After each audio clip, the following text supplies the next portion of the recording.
So go ahead and clear that crazy little got it message that Zoom gives you for that. And we are recording those of you who are just joining.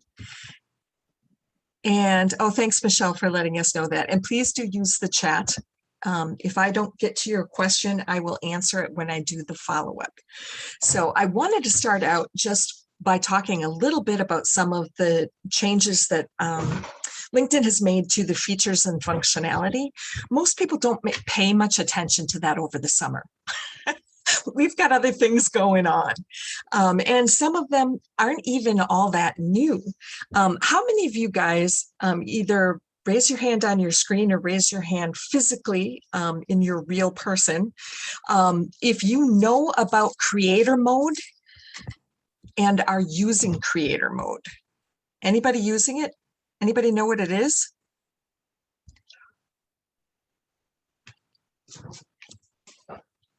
No? Yes? Nope. Good morning, Taryn. So sorry about the difficulties, everybody. I'm so sorry. I don't know what happened with that passcode. I prefer not to use them if it's something that people registered for. It just seems silly. So I'm going to have to see if I can work with my settings about that. So creator mode is something that has been rolled out. Actually, I think they started rolling it out in April.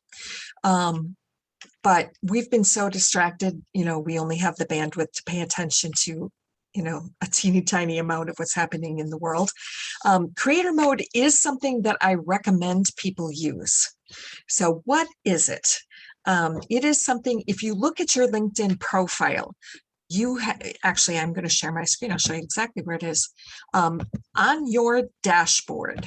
So let's get over to my profile and I'll scroll down.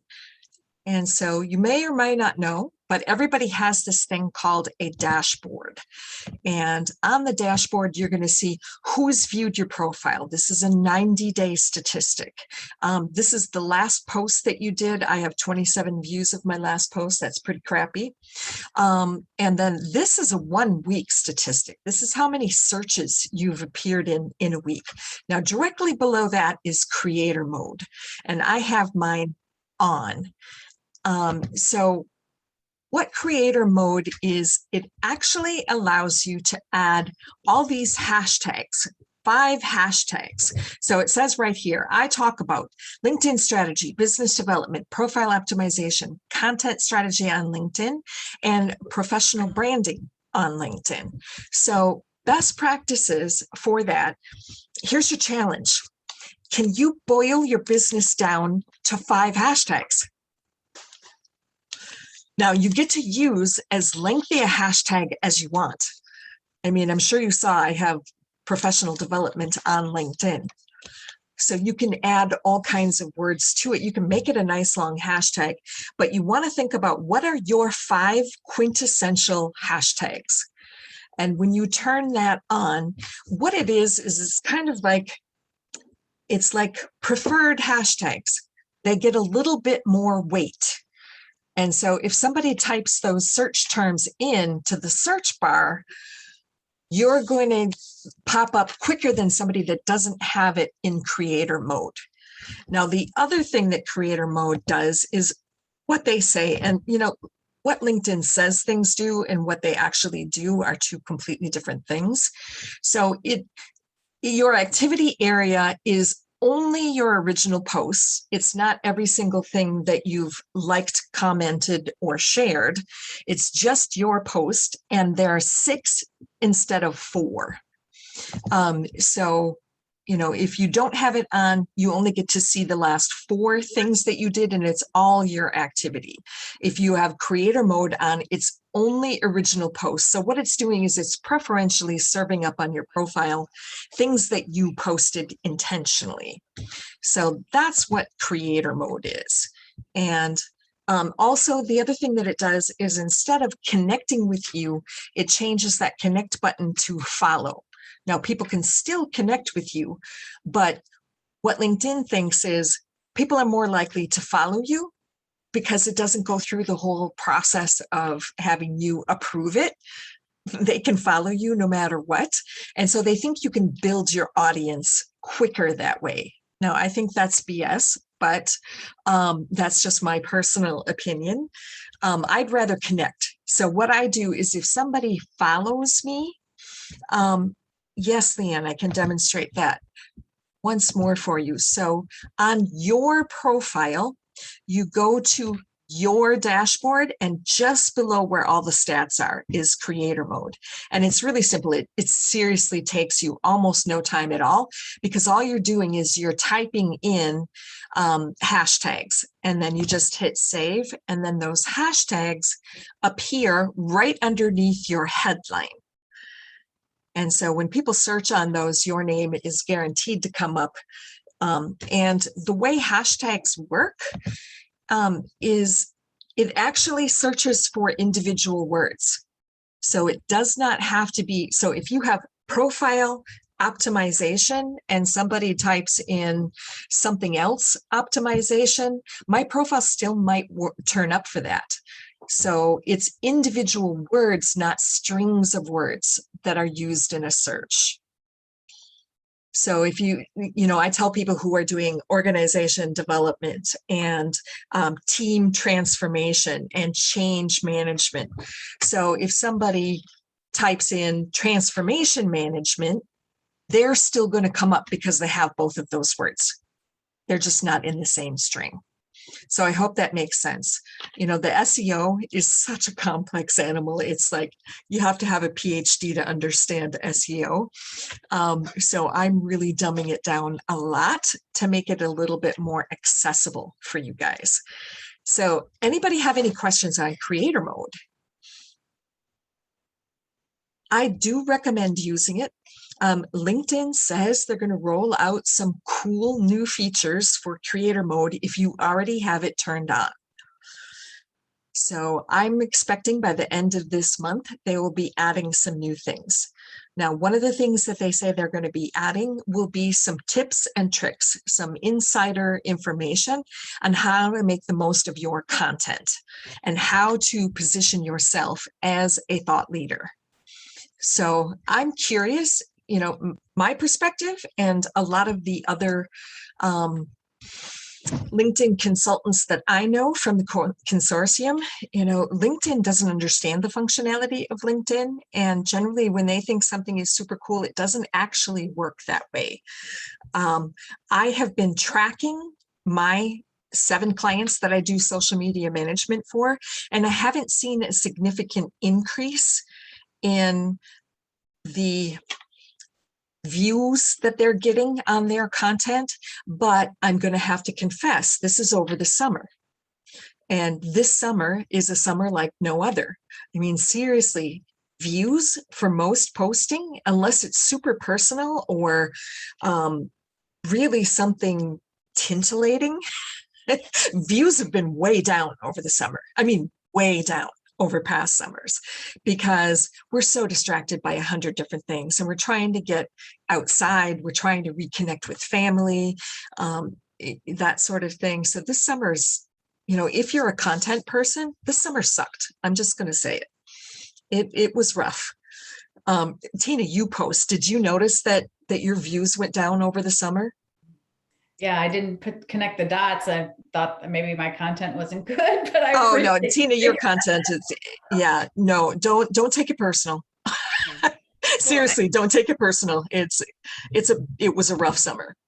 What I noticed too, Angela, is like my engagement with LinkedIn. Like I had been on a really good pathway, and then summer hit, and it was like, we're just busy. And so it was even hard for me to like and comment on my posting party group stuff. Like, okay, it's going out there, but I'm not actually responding to anything they're putting out. Right. And Taryn brings up a really super good point. If you are posting things, you will see a significant increase in your views if you are participating in the newsfeed. It's, LinkedIn is still built, the algorithms are set up, it's give to get. So if you like, comment, and share on other people's content in the newsfeed, you will see a significant increase in the recycling of your content through the newsfeed. So it's a giver's gain kind of idea. You know, if you're just posting stuff and throwing it out there, it's probably not going to be as successful as if you're participating in things. And, you know, if somebody comments on your stuff, if you comment back, it goes through the algorithms all over again. It gets recycled into the news feed. So you really want to make sure. Oh, Leanne, you're not seeing a dashboard on yours at all? Do you want to share your screen? Let me give you, let me see if I can give you permission.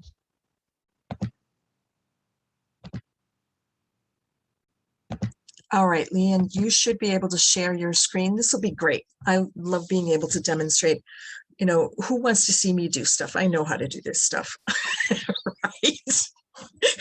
It's so much more meaningful if a real person can do it and not a LinkedIn consultant.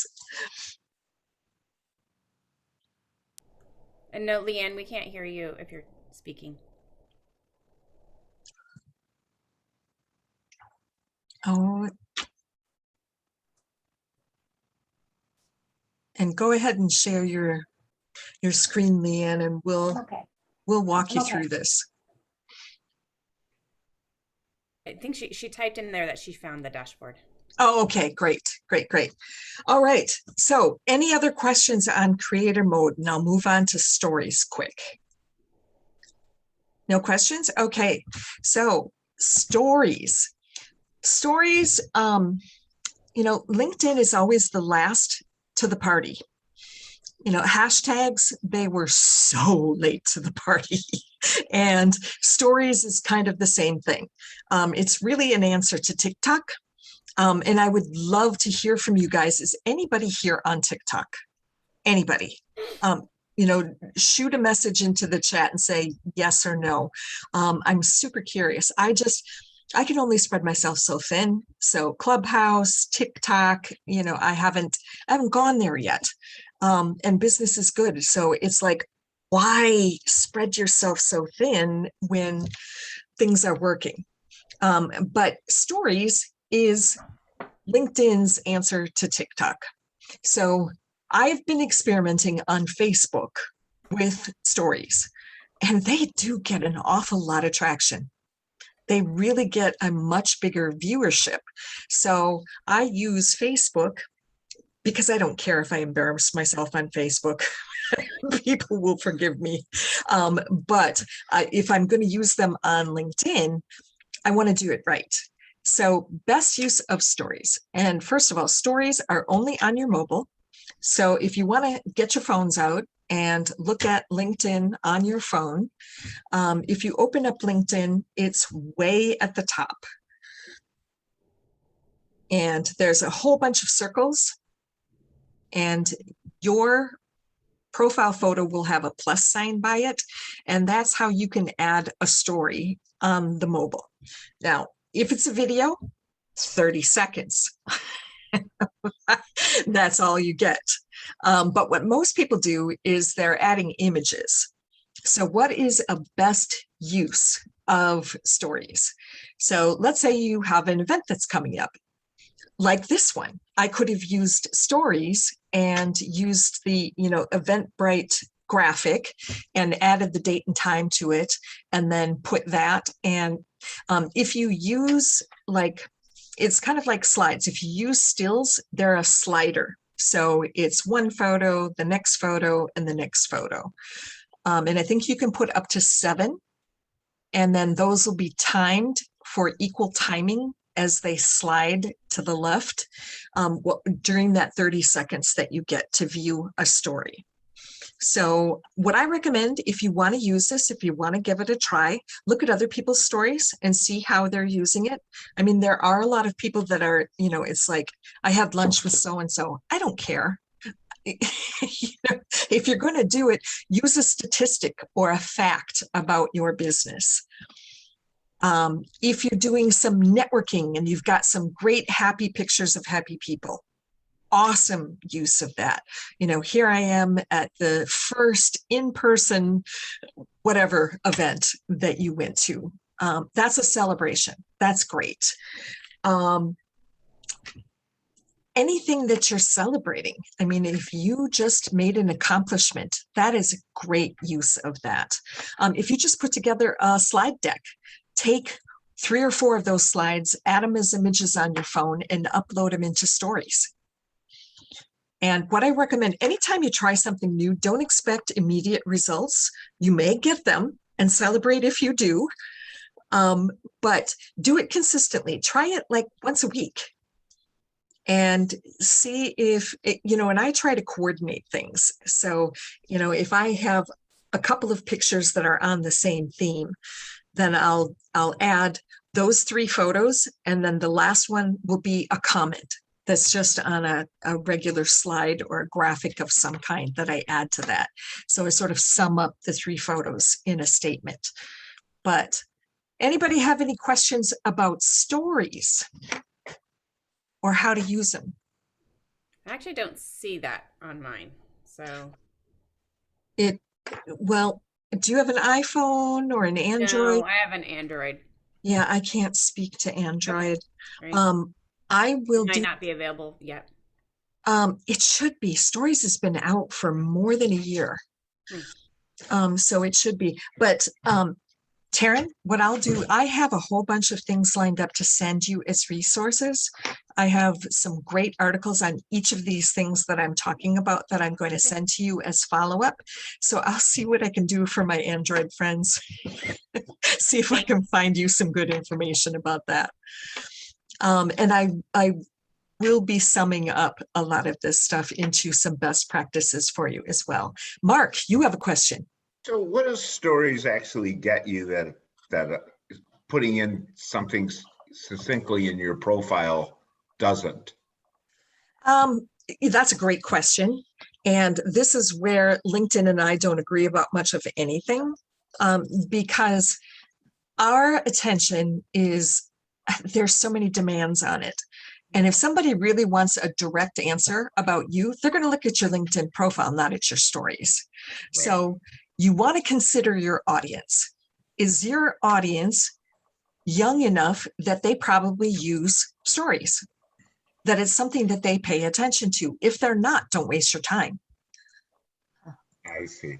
Try it for a couple of weeks. It's just something new and novel. And I'm telling you, we all want new and novel. Yeah. And if you don't get any traction with it, then don't use it anymore. I'm definitely going to give it a try, but I'm probably not even going to think about it until October. I really want to get my brain around, do I want to use statistics? Do I want to use some of my beautiful slide presentations? What do I have coming up? And right now, everybody should be thinking about what are you doing for marketing over the holidays? I mean, before you know it, we're going to be into November and December. And for a lot of coaches and consultants, December is it's a dead zone as far as converting anybody. Mm-hmm. So how are you going to use that time so that January is like, woohoo, lots of clients ready to work with you? So yeah, think about long-term, Mark, and, give it 3-4 weeks if you have the bandwidth to give it a try and see how it goes and let us know. So I do have kind of an announcement for all of you guys, and I wanted you guys to hear it first. People have asked me over the years, like 100 times, Angela, why don't you start a LinkedIn group? And it's just a place for us to network, for us to ask questions, for you to answer our questions in real time, and to share best practices on things. So I am going to start a LinkedIn group. So I will be sending an invitation to that in the newsletter.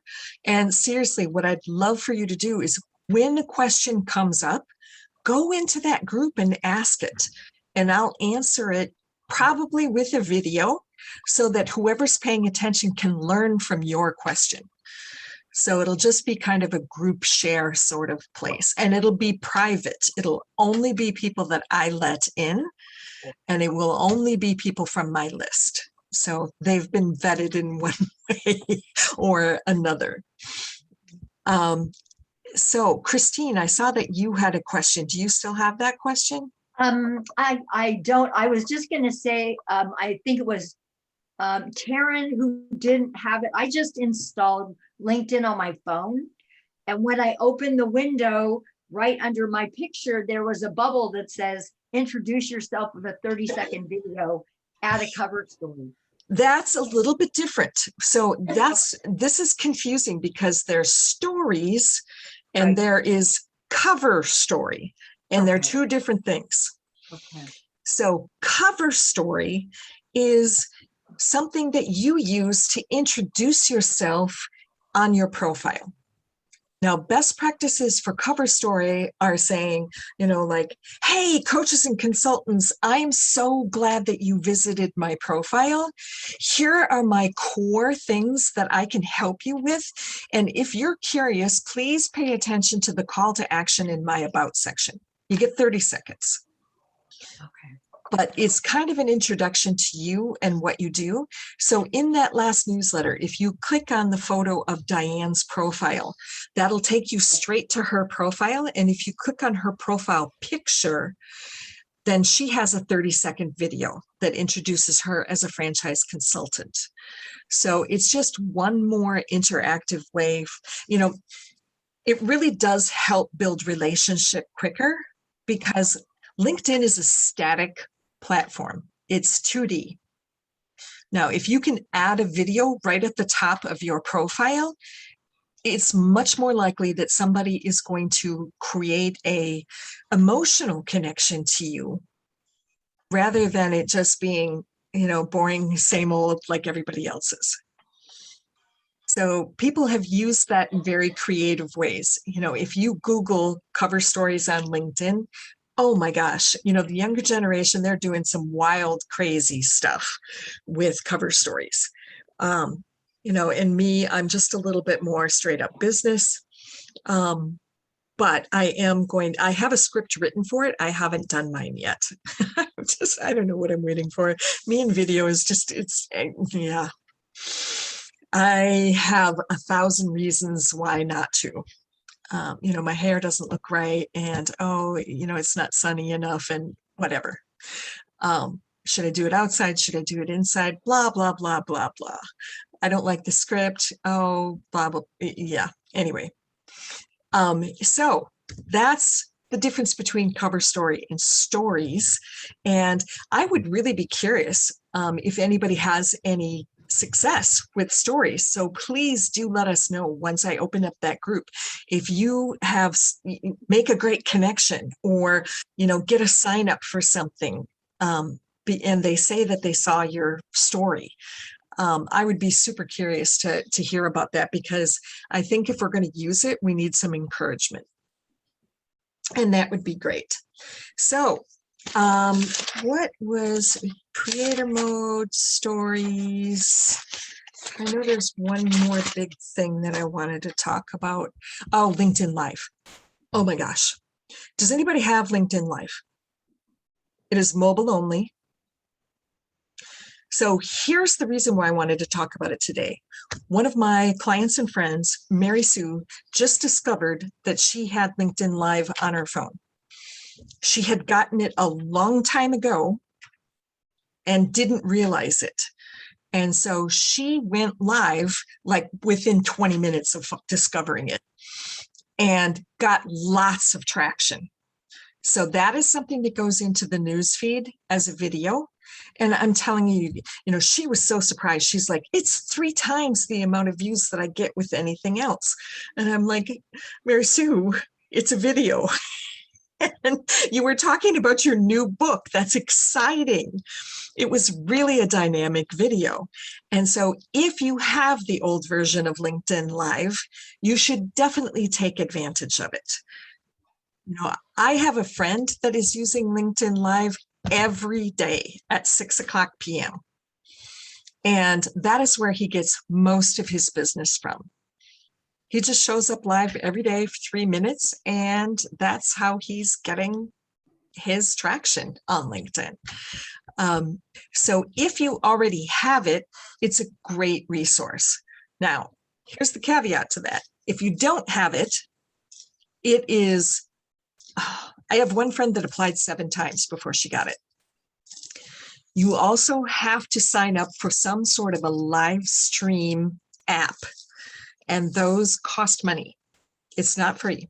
So LinkedIn Live is no longer free. If you don't have it, it's a huge commitment, and you only want to go through that process if you're really serious about using LinkedIn Live as a way to build your business. Does that make sense? I really wanted to save people from wasting a lot of time if that was not something they wanted to do. Now, people who are using Facebook Live on a regular basis seem to get some traction from it. And, you know, coaches are able to get a great deal of traction using lives. Now, just as effective is, you know, sit down at Zoom and record a 3-minute video and say, hey, you guys, I was talking with a client yesterday and they brought up a really great point, and I want to share it with you. You know, something like that. I think that's just as effective if you don't already have LinkedIn Live. So there are ways that you can get around that.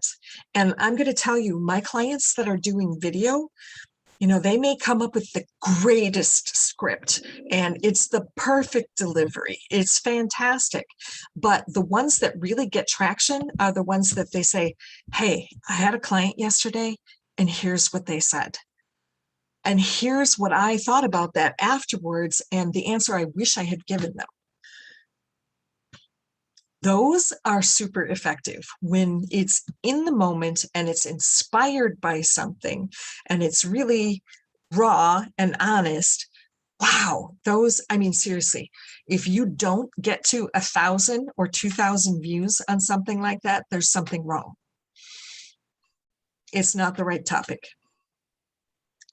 But the really in the moment, honest, vulnerable stuff is what really gets the traction.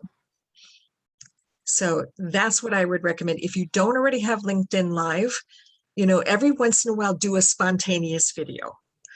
I mean, if you can think about it, once a week is great, even if you have a regular posting schedule, because here's the deal about content. It's the mix. It's not just that straight on, super valuable stuff about your business.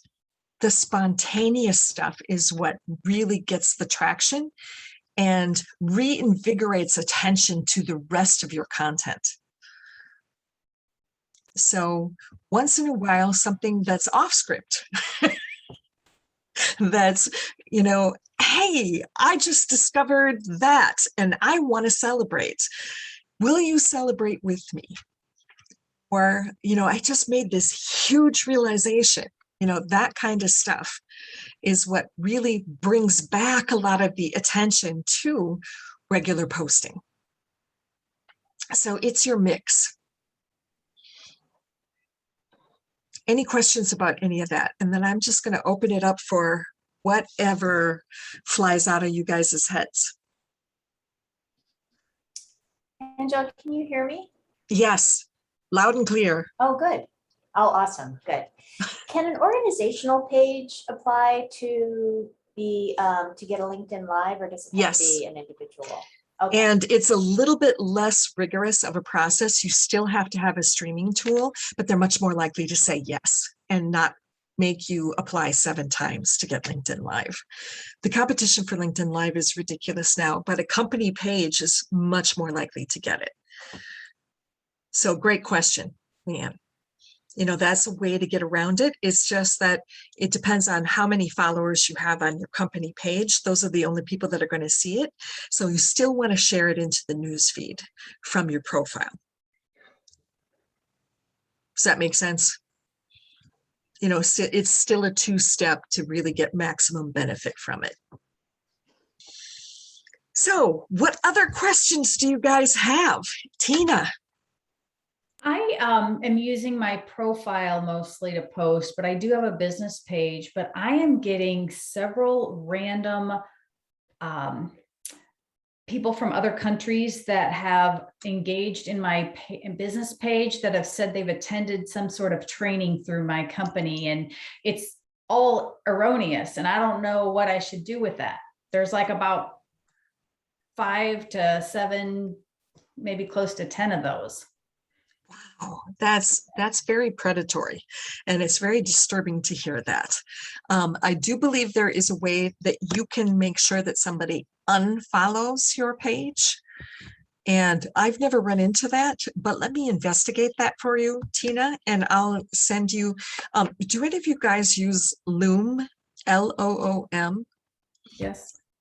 Loom is this awesome video tool. It's a Chrome extension. And so if I'm trying to explain something like this, I'll go into my own company page and I'll find the place where you can bounce somebody off of your company page. And I'll just send Tina a 2-minute video that demonstrates that. You embed it into an email and you're done. There you go. Okay, thank you. Or I can even share my screen and show you what it is, or type it in an email to you to know exactly what it is, if that helps. So. Let's set up a 15-minute appointment and work through it together. Okay. I'll put a link in the follow-up, and anybody else that has something that they want to walk through personally, let's get this stuff taken care of. We don't have much time left this year. If you read my newsletter, it's like, we're on the 8th of September already, you guys. There's 3 weeks left in September. And then the only full month we have left this year is October, because there's Thanksgiving and Christmas. It's like, we got to get our act together right now to make this a really good year and finish strong. So whatever issues that you have, let's get them taken care of. I'll send that 15-minute Zoom call link, and let's do it up. Any other questions? Yes, Michelle. Thanks for doing this. So welcome. About the usefulness of a premium account. Ooh. It's a big investment over a year, and I wonder what you think about the limits of a free account and the benefits of keeping a premium one. In a nutshell, don't do it. Don't do it. Okay. Here's the reality of that.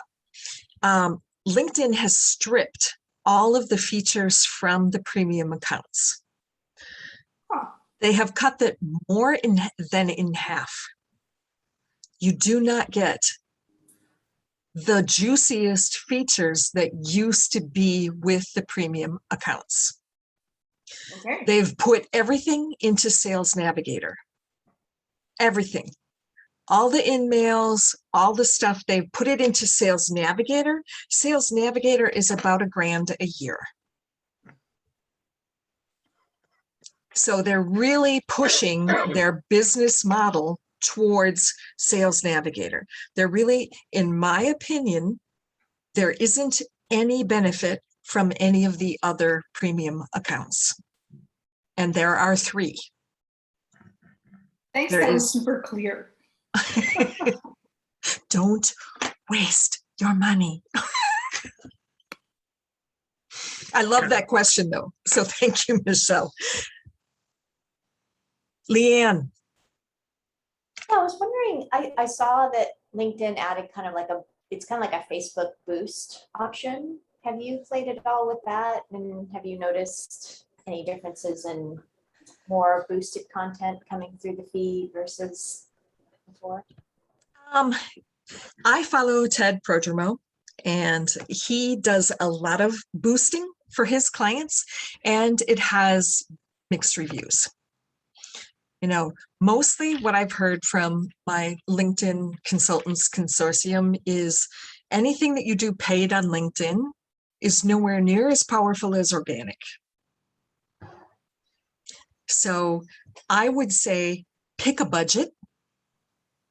Make sure that you've done your A/B testing and you've got something super hot before you boost it. or make sure that it's an event. And then make sure you've got great graphics and you've, spent the time on a sales copywriter, if you're going to go that route. And make sure the budget is limited, and then just decide whether it was worth it or not. You want to track it and find out, how many clicks to the website did you get from that boost? Who were they?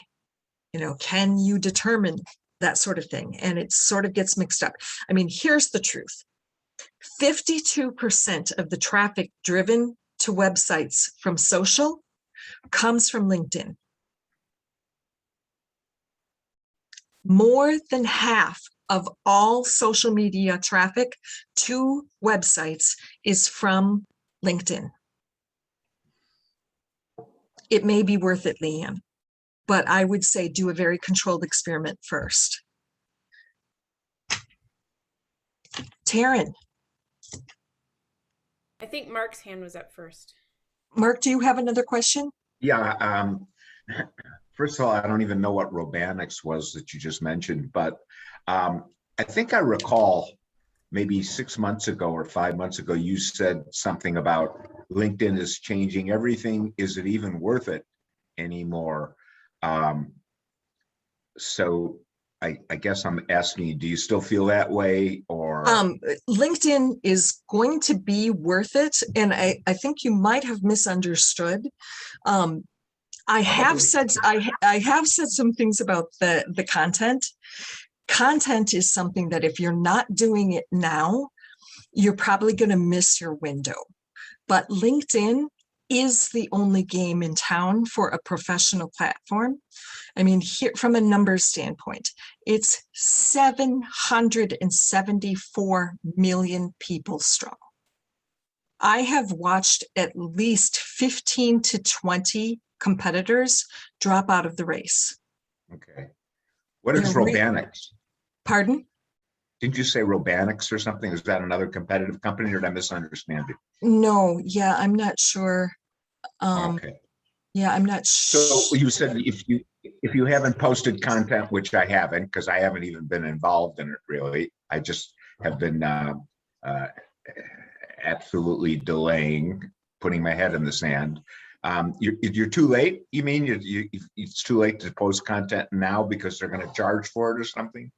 I don't know what their deal is, but here's the evidence that I have about them moving towards more paid model.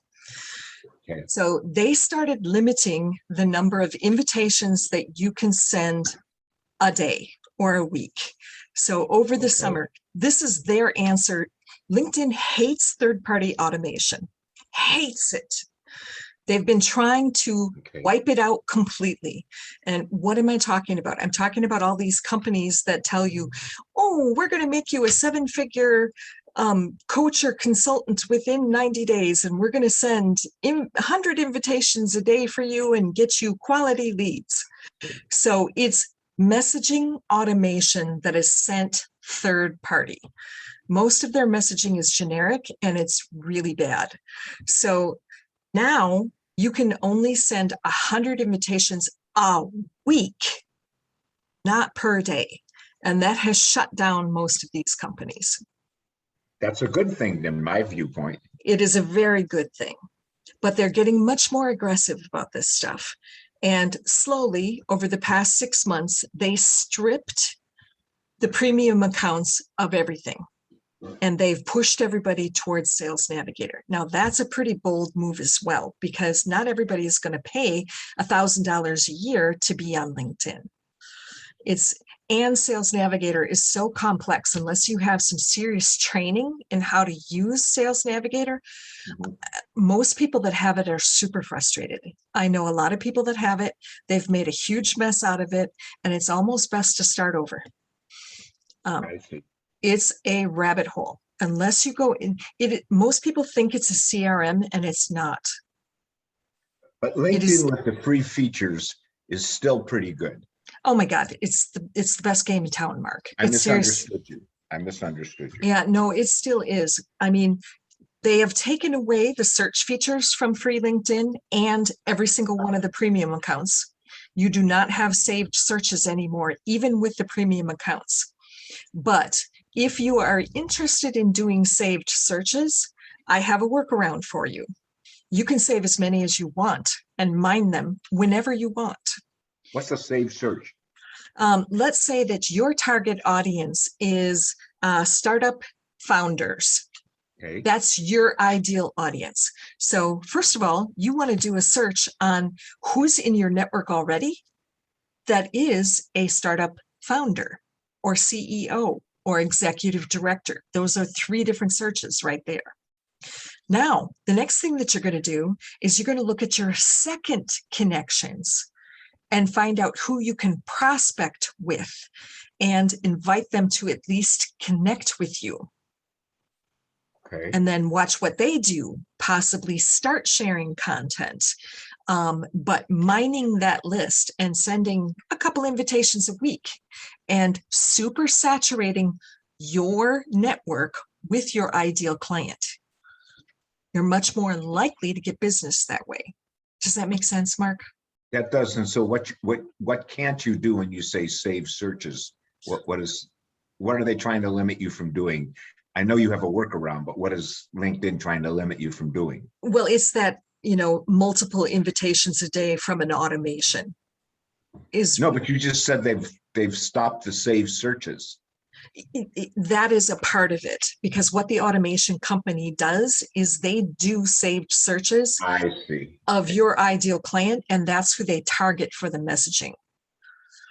So for a little individual trying to market their own bailiwick, this isn't really going to affect anything.